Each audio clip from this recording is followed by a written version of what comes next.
नेपाली मार्केटमा यस्तो फोनहरु पाइन्छ जसको क्यामेराको मेगापिक्सल एकदमै धेरै भए पनि त्यसले चाहिँ एकदमै नराम्रो फोटोहरु खिच्ने गर्छ र यस्तो फोनहरु पनि पाइन्छ जसमा चाहिँ एकदमै कम मेगापिक्सल भएर पनि त्यो फोनहरुले चाहिँ एकदमै राम्रो फोटोज भिडियोजहरु खिच्ने गर्छ। सो आजको यो भिडियोमा चाहिँ मैले तपाईहरुलाई तीनटा यस्तो फोनहरुको बारेमा भन्न गइरहेको छु जसले चाहिँ एक्चुअली एकदमै राम्रो फोटोज र भिडियोजहरु खिच्ने गर्छ, जसलाई चाहिँ तपाईहरुले फेसबुक, इन्स्टाग्राम, सोशल मिडियातिर अपलोड गर्न सक्नुहुन्छ र तपाईले त्यो फोनहरुलाई चाहिँ नेपाली मार्केटमा मात्र 30,000 मा चाहिँ किन्न सक्नुहुन्छ।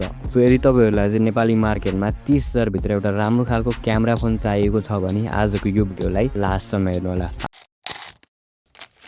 आज मैले भन्न गइरहेको तीनटा फोनहरुमा चाहिँ तपाईले डे लाइटमा पनि एकदमै राम्रो फोटोहरु खिच्न सक्नुहुन्छ, नाइटमा पनि एकदमै राम्रो फोटोहरु खिच्न सक्नुहुन्छ, जसमा तपाईले भिडियो रेकर्डिङ पनि एकदमै राम्रो क्वालिटीमा गर्न सक्नुहुन्छ र त्यो सबै फोटोज भिडियोजलाई चाहिँ तपाईले सोशल मिडियामा पनि एकदमै हाई क्वालिटीमा अपलोड गरेर एकदमै धेरै लाइक भ्युजहरु कमाउन सक्नुहुन्छ। नम्बर 3 मा चाहिँ मैले CMF फोन 1 भन्ने फोन राखेको छु र मलाई थाहा छ यो फोन चाहिँ परफर्मेन्स र सफ्टवेयरको लागि एकदमै फेमस फोन हो। त्यही पनि यो फोनको क्यामेरा चाहिँ एकदमै बवाल रहेको छ। यसमा तपाईले 50 मेगापिक्सलको सोनीको मेन क्यामेरा र 16 मेगापिक्सलको सेल्फी क्यामेरा पाउन सक्नुहुन्छ र यो फोनको क्यामेराले एकदमै नेचुरल, एकदमै रियलिस्टिक फोटोहरु खिच्ने गर्छ। तपाईको फेसलाई इन्हान्स गरिदिन्छ, तपाईलाई राम्रो देखाउँछ, तपाईको स्किनको टोनलाई पनि एकदमै इन्हान्स गरिदिन्छ, एकदमै राम्रो देखाउँछ र फोटोको ओभरअल क्वालिटी एकदमै राम्रो आउने गर्छ हैन। तपाईको फोटोमा धेरै ब्राइटनेस हुँदैन, हुन्छ नि आइफोनमा धेरै गोरो देखायो भन्ने हुन्छ, तर यो फोनमा चाहिँ तपाईको त्यस्तो केही पनि हुँदैन। तपाईको सबै कुरा म्यानेज गरेर ब्राइटनेस भयो, स्याचुरेसन, एक्सपोजर, कन्ट्रास्ट सबै कुरा म्यानेज गरेर चाहिँ एउटा रियलिस्टिक एकदमै राम्रो खालको फोटो चाहिँ यो फोनले खिच्ने गर्छ। यसको अपरेटिङ सिस्टम चाहिँ एकदमै राम्रो छ, जसले गर्दा तपाईले यो खिचेको फोटोहरुलाई चाहिँ सोशल मिडियामा अपलोड गर्न सक्नुहुन्छ एकदमै हाई क्वालिटीमा हैन।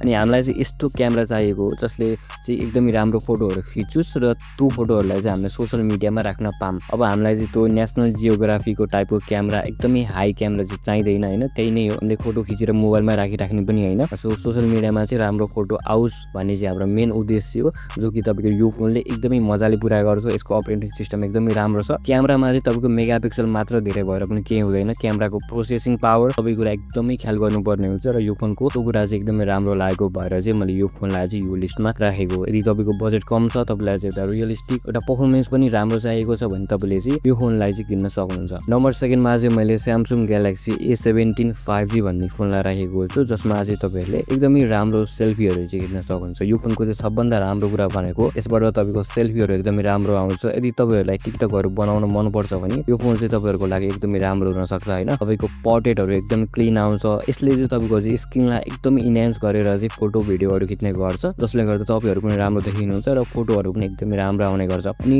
जनरली यो फोनले चाहिँ एकदमै स्टेबल भिडियोजहरु खिच्ने गर्छ हैन। भिडियोज यदि तपाईले चाहिँ कुनै सीन खिच्दै हुनुहुन्छ, कुनै माउन्टेनको सीन खिच्दै हुनुहुन्छ भने एकदमै स्टेबल, एकदमै राम्रो खालको क्वालिटीमा चाहिँ यसले भिडियोहरु खिच्ने गर्छ। नम्बर 1 मा चाहिँ मैले Redmi Note 15 4G भन्ने फोन राखेको छु, जसमा तपाईहरुले 108 मेगापिक्सलको मेन क्यामेरा, 20 मेगापिक्सलको सेल्फी क्यामेरा र एकदमै राम्रो खालको डिस्प्ले पनि पाउन सक्नुहुन्छ। यो फोनमा तपाईको डे लाइटमा खिचेको फोटोहरु एकदमै राम्रो आउँछ। यसको पोर्ट्रेट मोड पनि एकदमै राम्रो छ। सेल्फीहरु भयो, सबै कुरा एकदमै राम्रो खिच्छ। एकदमै शार्प, एकदमै राम्रो क्वालिटीमा तपाईले यो फोनमा फोटोजहरु खिच्न सक्नुहुन्छ हैन। यसमा चाहिँ तपाईले एकदमै राम्रो खालको टिकटकहरु पनि गराउन सक्नुहुन्छ। रिलहरु भयो, के भन्छ फेसबुकको रिलहरु भयो, सबै कुरा तपाईले यो फोनमा एकदमै राम्रो खालको गराउन सक्नुहुन्छ। त यदि तपाईहरुको चाहिँ बजेट एकदमै कम छ र एकदमै दामी खालको फोन चाहिएको छ, जसमा चाहिँ तपाईले एकदमै राम्रो खालको क्यामेरा पाउन सक्नुहुन्छ भने यो फोन चाहिँ तपाईहरुको लागि एकदमै बेस्ट हुन्छ। अब लास्टमा चाहिँ मैले के भन्न चाहन्छु भने यदि तपाईलाई चाहिँ क्यामेरा प्लस परफर्मेन्स राम्रो चाहिएको छ भने CMF फोन 1 ला चुज गर्न सक्नुहुन्छ। यदि तपाईलाई चाहिँ एकदमै नेचुरल फोटोहरु क्लिक गर्न मन पर्छ, अनि तपाईलाई चाहिँ सेल्फीहरु, टिकटकहरु एकदमै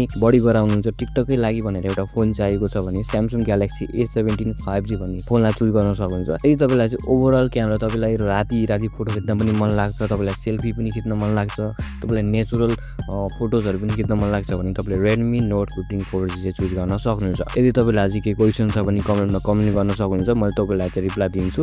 यदि भिडियो राम्रो लाग्यो भने चाहिँ लाइक, शेयर र सब्स्क्राइब गरिदिनु होला। I will see you in the next video.